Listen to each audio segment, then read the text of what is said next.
Is religion good for the world? On the one hand, religion brings morality, religion brings charity, religion brings all sorts of value to the world. And at the other hand, religion brings war and division and hatred and anti-Semitism. So is it good for the world or not?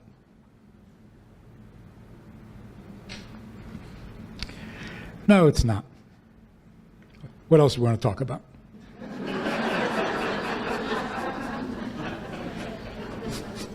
Don't you love simple answers? Let's take a closer look. Without God, the world has no direction, no purpose, and no soul. Without the Ten Commandments, the world has no instruction, no right and wrong, doesn't know up from down. Is that religion? From what I'm picking up, this man whose life we are celebrating, Jeff or Zev, he was not a religious man. He was a godly man. Much better.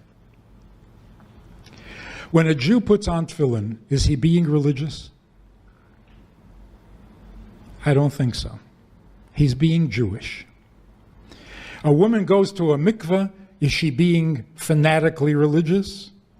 No, she's just being Jewish. And the proof is, a guy who puts on tefillin doesn't become any more Jewish. A woman goes to a mikveh, doesn't become more Jewish. Actually, a woman once said to me, I'm thinking of using the mikveh, but I don't know, if I do that, what will I become? She meant, will I become like the religious kind of personality, like very serious, and will I become spiritual? Will I become... I said, the only thing you'll become is wet.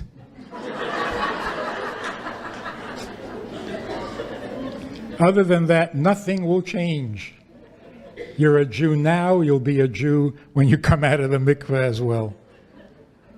When a Jew does something Jewish, why does it get a title? Oh, you're eating Jewish now. Well, yeah, I'm Jewish.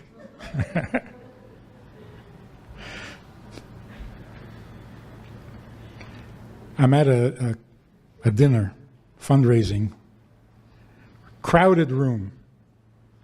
I'm holding a cocktail, and I'm talking to somebody, and this woman comes up behind me, and in a shrill voice, she says in Yiddish, Rebbe, my son is marrying a non-Jew. Talk to him.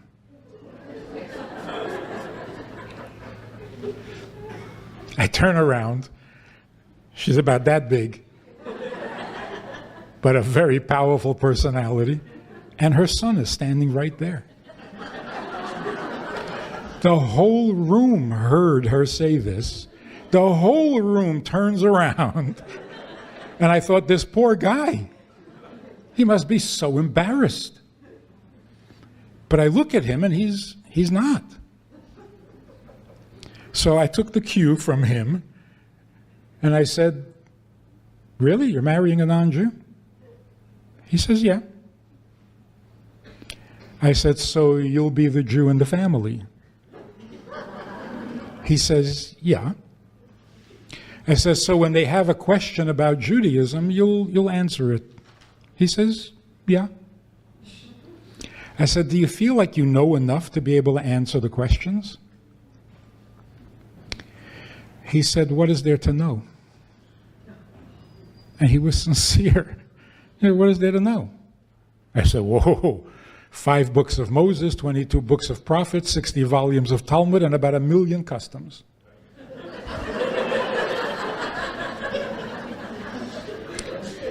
This is, you can't make up stories like this. He says, oh.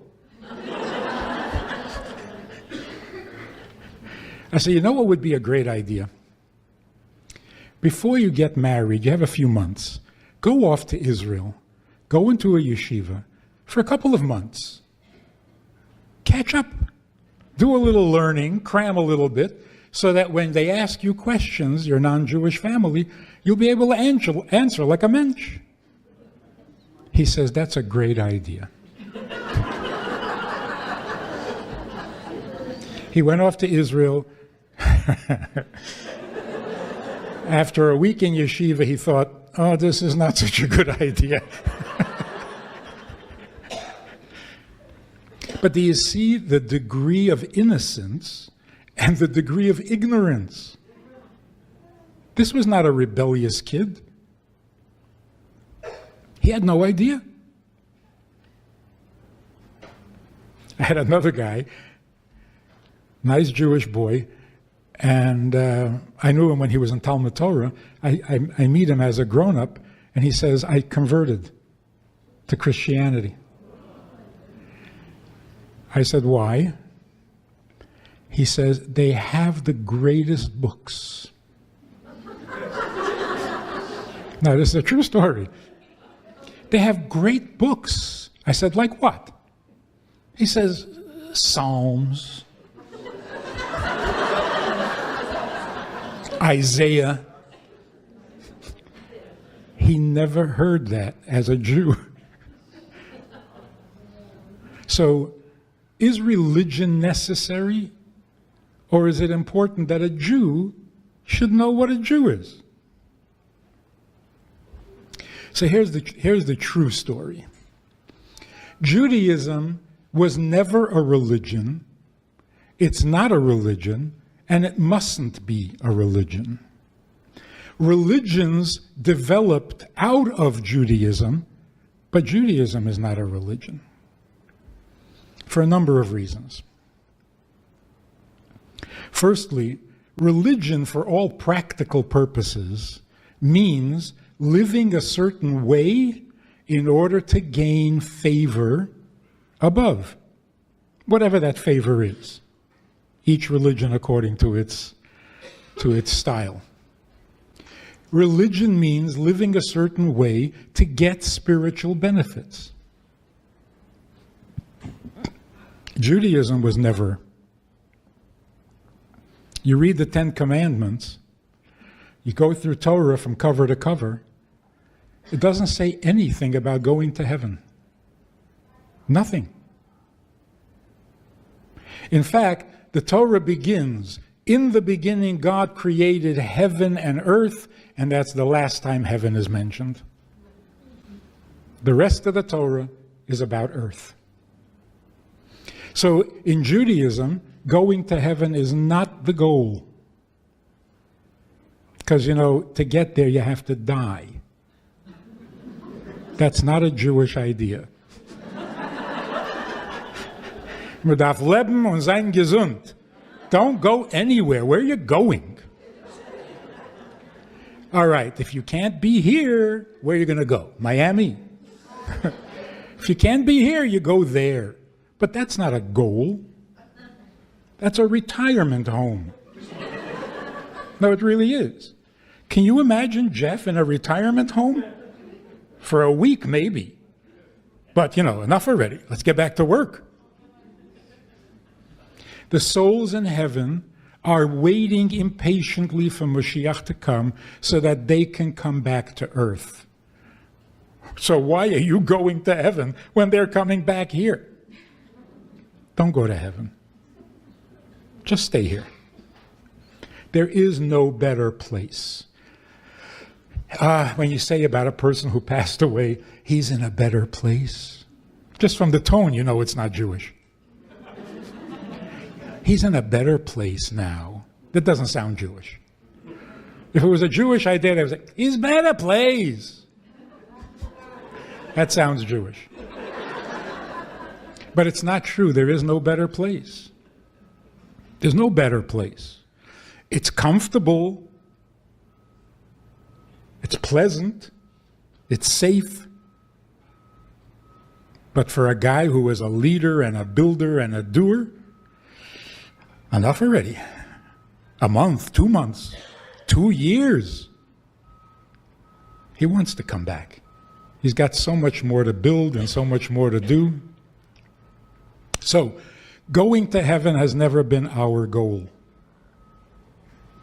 And in that sense, Judaism is not a religion. Instead of wanting to go to heaven, which is the goal of most religions, Judaism wants to bring God down to earth. Why? Because that's what God asked. That's what the Torah is all about. God telling us how to bring Him down to earth, not how we can get to heaven. When you're doing what God needs, instead of having Him do for you what you need, that's not exactly a religion. You've got to call that something else. And that's not spiritual. That's godly. What God needs is godly. If you're doing what He needs, you're being godly. Much better than religious. Because religion can become very selfish. It can become very competitive. It can become self-serving, arrogant, exclusive, etc., etc. All the horrors that religion brings. If we're here to make the world godly, so that God can be comfortable and welcome and enjoy His creation, that doesn't leave anybody out. If the world is supposed to be comfortable and inviting to God, it's got to be the whole world. Nobody is left out. Of course, Jews do it in a Jewish way, non-Jews do it in a non-Jewish way, but everyone has got to do it. Otherwise, the world is not what God needs it to be. So if you're in the service of God, you are much more open-minded. As open-minded as God. It's a very different thing from religion. So God is necessary, the commandments are necessary, God's morality is necessary, but religion, it can go either way. So Judaism is not a religion. And Jews are not religious. Have you noticed that? Not only aren't we religious, we were never good at it. Some nations are religious by nature. We're not. 40 days after God spoke to us personally and said, "Make no graven images," 40 days later we said, "Wonder what would happen if we do."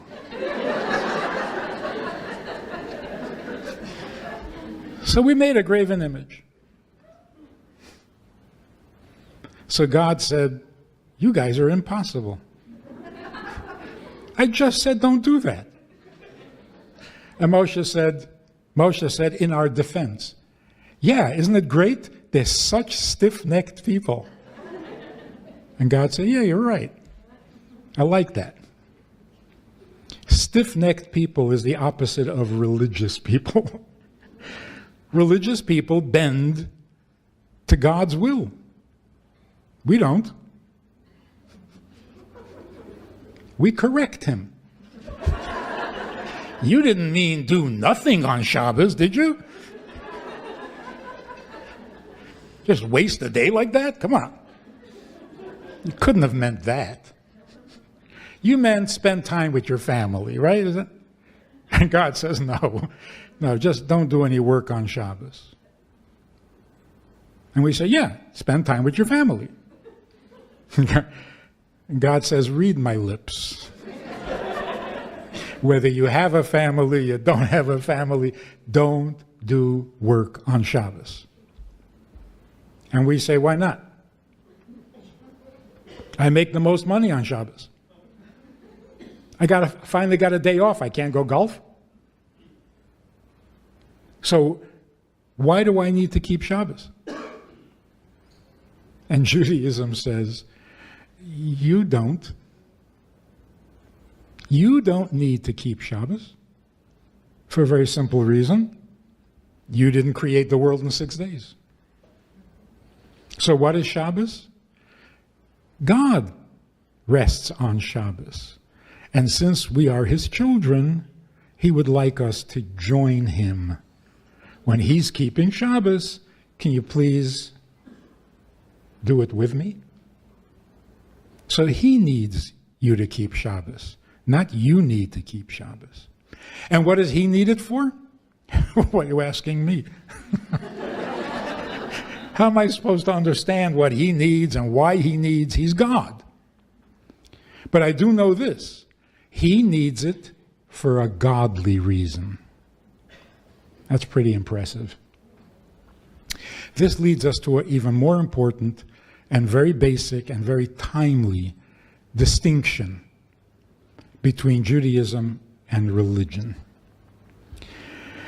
One of the things that we are suffering from today, I say we, but I really mean young people, very young people. I can imagine saying to my grandson, you have to be careful not to eat a non-kosher candy. You have to be Shomer Shabbos. You have to keep kosher. You have to be honest. You have to honor your parents. You have to get good grades. You have to go to yeshiva. You have to get in time to the minyan. And I can imagine my grandson saying, I thought about it, and actually, I don't need any of that. You keep telling me I need to, and I really don't. I don't need to. Why do I need to? And if I was religious, what would I say? Oh yes, you have to. You know what happens to people who sin. Oh, so now I'm bullying him. Now I'm trying to scare him into behaving. This is not Judaism. That's religion.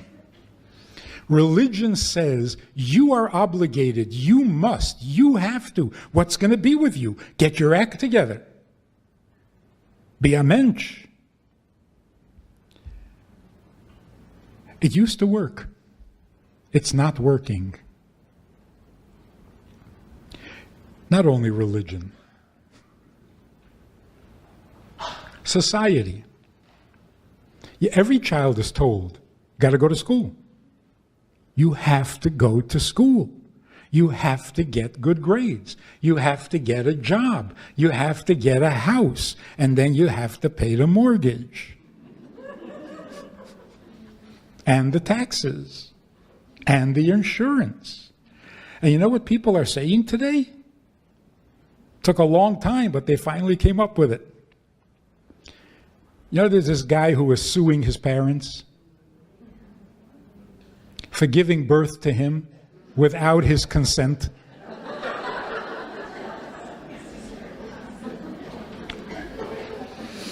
I think he's got a good case. You didn't ask me. You went ahead and gave birth to me, and now I have to pay the mortgage? How did that happen? You gave birth to me. You paid a mortgage. You know, that kind of makes sense. As scary as it sounds, it really makes sense. I didn't ask for this. You made me, so you pay for me. Doesn't that make sense? Anyway, the case was thrown out. Now, this is real. Both his parents are lawyers. He didn't have a chance. But they threw it out of court because the parents said, we were trying to consult with you. We couldn't find you.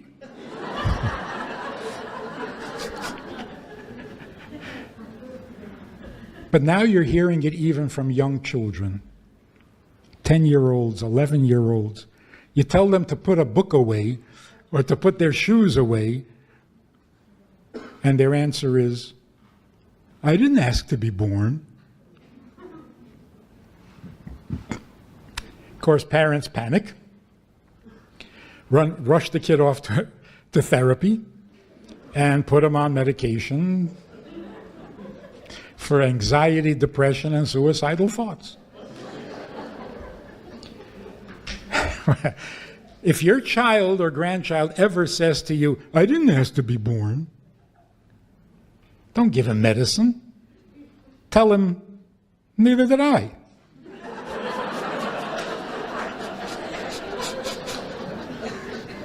Because it's true, you didn't ask to be born.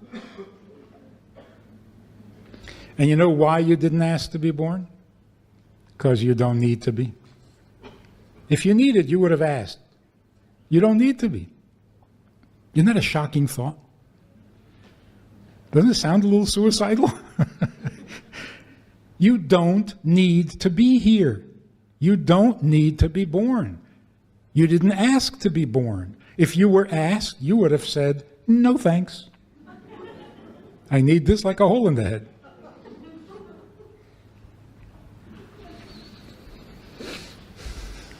So look at what's going on. Your parents tell you you have to. You have to. What's going to be with you? Get your act together. Get a life. Get a job. Grow up. You have to. Then you listen to the commercials. Things you never heard of, you have to have. You have to. You don't have one of those?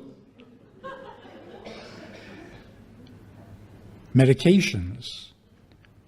Do you sometimes feel a little something in the back of your throat? Well, you need this medicine. Order now.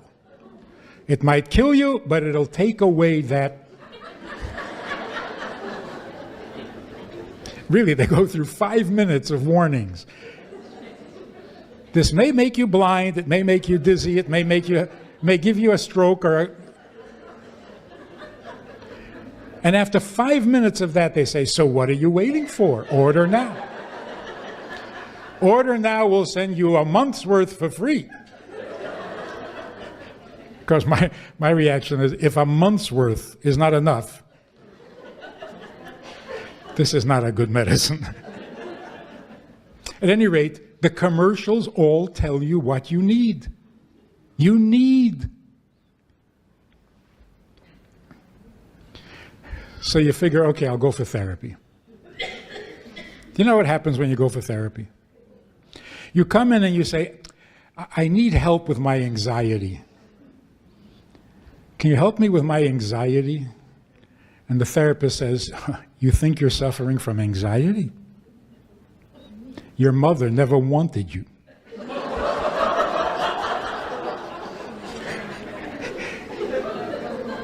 You hate your brother. It's eating you up. So you need much more than you think you need. I said, oh God, can I get away from this? So then you say, all right, that's it, I'm going into religion. Right? Religion brings you peace of mind, comfort. No, it doesn't. You come and you say, I've got so much anxiety, I've got so many worries, I have so many burdens. I'm looking for an answer. And what do they tell you? You think you have problems in this life? Wait till you get to, oh, is it? You need to be saved from what happens up there. You need to do this, and and it just piles on. More needs. What do? Where do you go? That's what Judaism is. You know what Judaism actually says? In the beginning, God created heaven and earth. Did you hear that? Did you hear that? What a relief. I thought I had. From all these rules and regulations, you have to, it felt like I had created the world and it was all my fault. It's not. In the beginning, God created heaven and earth. Relax. What's your problem? He's got problems. He created a world and it just doesn't cooperate. In the beginning, means before you had any needs. Before there was you, and before you had needs, he created the world. So who has needs? You? You didn't even ask to be born. So if your child says, I didn't ask to be born, this is a wise, mature insight into reality. Don't get nervous about it. Agree with him. We don't ask to be born. And if we don't ask to be born, how is it that it's my responsibility? I have to, I must. No. No. The creator of the world has a need. We don't. In fact, all the needs we do have are not ours. I need to eat. I need to eat. I need to stop eating, and I can't. I don't know if you have this problem, but it's pretty common. I need to eat? It was not my idea. If I designed myself, I would have a more efficient existence that doesn't need to eat. So why do I need to eat? I don't know. It's not my idea. God created me with a need to eat. So really, he needs me to eat. I don't. That's Judaism. This is not religion. This is simply a realization of where we fit in. We didn't create the world, and therefore we don't have needs. The Creator created the world, and he has a valid need. And amazingly, the fulfillment of his need depends on us. That's amazing. So what is a mitzvah? A mitzvah means God depends on you to do what he needs done. So on the one hand, it's such a relief. It's so liberating. My problem? I don't have any problems. My needs? They're not mine. It makes our burdens so much lighter. And on the other hand, I can do for him. Every minute of the day there is something I can do for him. And once I get to heaven, I won't be able to do that? Well, then I'm staying here. Leave me here so that I can do for you. So the compliment, the significance that gives us, you can fulfill his need. And on the other hand, they're not your needs. Isn't that amazing? That's Judaism. The problem with religion, besides starting wars, it burdens you, and it puts you at the center of the universe. You have needs. God is only here to help you with your needs. He's your valet. He's your butler, or your savior, or your healer, or your lover, or your protector. But he's busy full-time taking care of you. You are the center of the world. This is not Judaism, and it's not healthy. Serve God with joy. Does that make sense now? If you're trying to be religious, there will be no joy. You get the impression that a person who's religious doesn't know how to smile? Aside from Chabad,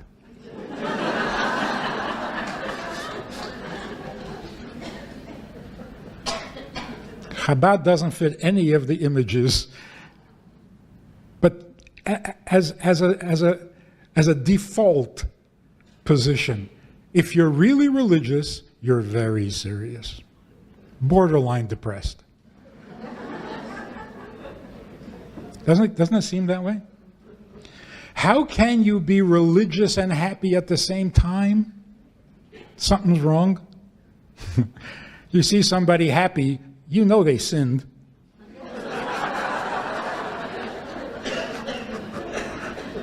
Because if you don't sin, what are you happy about? That's religious. We are not religious. We're not good at it. We never agreed to be religious. We agreed to serve Him. Serve Him means do what He needs. That's a pleasure. That's inspiring. That's uplifting. I can do for you, that is much better than doing for myself. So, ivdu es Hashem b'simcha. If we are here to serve Him, that's joy. That's joy. And if I can make that assumption from what you're telling me about Jeff White, he was not religious. He was here to serve his Creator. And you know, if you're serving your Creator, while you're at it, you kind of serve your community also a little bit. And as long as you're serving your community, so you serve your family a little bit. You're in the serving mode. Is there anything you need? Final conclusive story. I had this couple, marriage counseling. They were brilliant in their evil.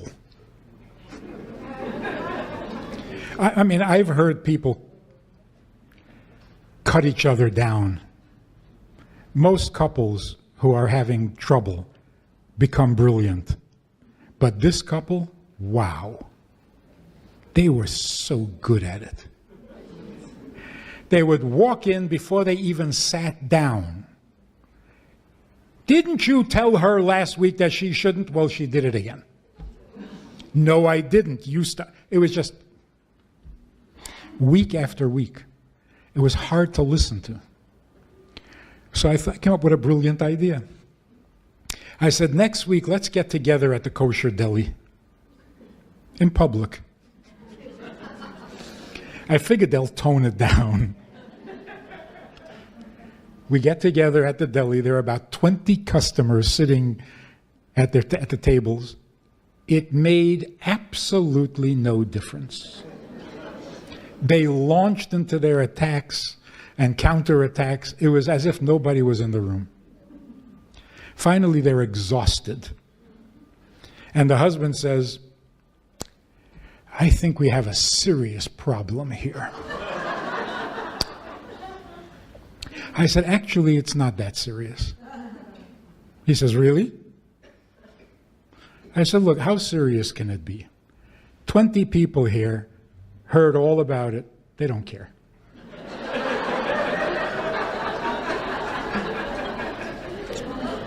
Not important to them. I've listened to this for months. I don't care. And you told me your mother doesn't want to hear about it anymore. Your own mother doesn't care. How important can this be? They were quiet for a moment. And then for the first time in months, the wife said, so how are you? Do you see what just happened here? They never asked me how I was because they had a serious problem. They had big needs. When I suggested that maybe it's not so serious and it's not such a, so what else is there to talk about? Oh yeah, how are you? All of a sudden I existed. Do you see what happens? when we relieve ourselves of all these burdens, of all these needs, I must, I have to, I got to, stop it. You don't. You're not the creator. But you can do amazing things for the creator. So lighten up and serve God and be Jewish, not religious. We have to spread this message because God has gotten lost in the shuffle. At best, God is there to serve you. And that can't be. That puts too much burden on me, and I didn't even ask to be born. Right? So, here's your choice in life according to Judaism. It's very simple. Do you prefer to be needy, or would you rather be needed? No brainer. We are needed. Our needs? Didn't even ask to be born. So if I don't ask to be born because I don't need to be born, and yet I am born, the natural question is, if I don't need this, who does? You've answered all of life's questions. I don't need this, so who does? I don't need, somebody needs me. That is so much better. So don't get religious. Get godly. Don't become religious, just be a Jew. Jews have opportunities to serve God that nobody else has. So what are we waiting for? Actually, we're not waiting. He's waiting. So what are we keeping him waiting for? So when we talk about the coming of Mashiach, we all know what we want. We want Mashiach because then we'll have, all the goodies that will come. If you think we need Mashiach, we who did not create the world, can you imagine how much he needs Mashiach? And I have a little sneaky suspicion. When the Rebbe said, we want Mashiach, who's we? He meant humans and God. We both want Mashiach. Who doesn't want Mashiach? We want Mashiach. God wants more than we do, and we want for our own reasons. So the Rebbe is saying, if we want Mashiach, so where is he? If everybody agrees Mashiach should come, so where is he? That was the Rebbe's argument. So we want Mashiach. The souls in heaven want Mashiach more than we do. The creator of the world wants to see Mashiach arrive more than we do. And we catch the fever from them and say, okay, we also want. So everybody wants Mashiach. Let him come. Let him come today. We won't have to apologize for all our mistakes. We will not be embarrassed by our failures and by our lack of religiosity, because God never wanted us to be religious. He wanted us to be Jewish, and we are. Take a look around. It's not Yom Kippur. Oh, you thought you were coming because it was Yom Kippur? No. Today is not Yom Kippur, and look, the room is full. What are you doing here? You needed to come here? No, you wanted to come here because it's a Jewish event, and you're Jewish. Mashiach has to be impressed with that, not disappointed. And whatever religiosity we are missing, He'll inspire us, he'll fix it. But we, being Jewish, are the biggest blessing to the world, to God, who is absolutely thrilled with his people. And if we miss a mitzvah here and there, whose fault is it? Who gave us this incredibly miserable history, this impossible life? He did. He knows. And he's very impressed. Despite it all, we are so Jewish.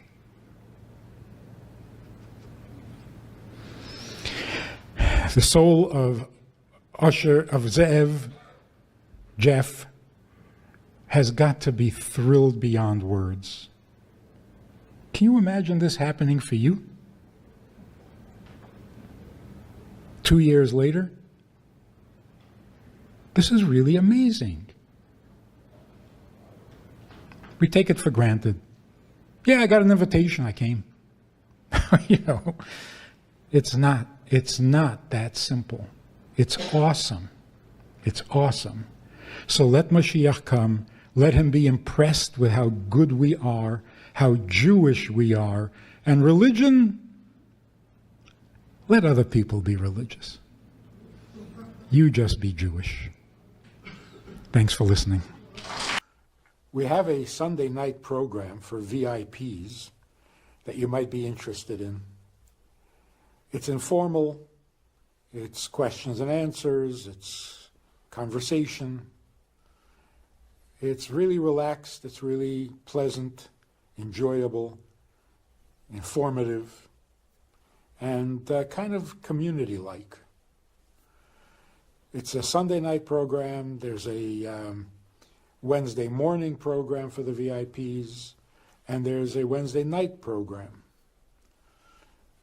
All of it just conversation, casual, laid back, unscripted. So join us. Take a look. Click the link below and see which of the three suits you best, and join us for some enjoyable conversation.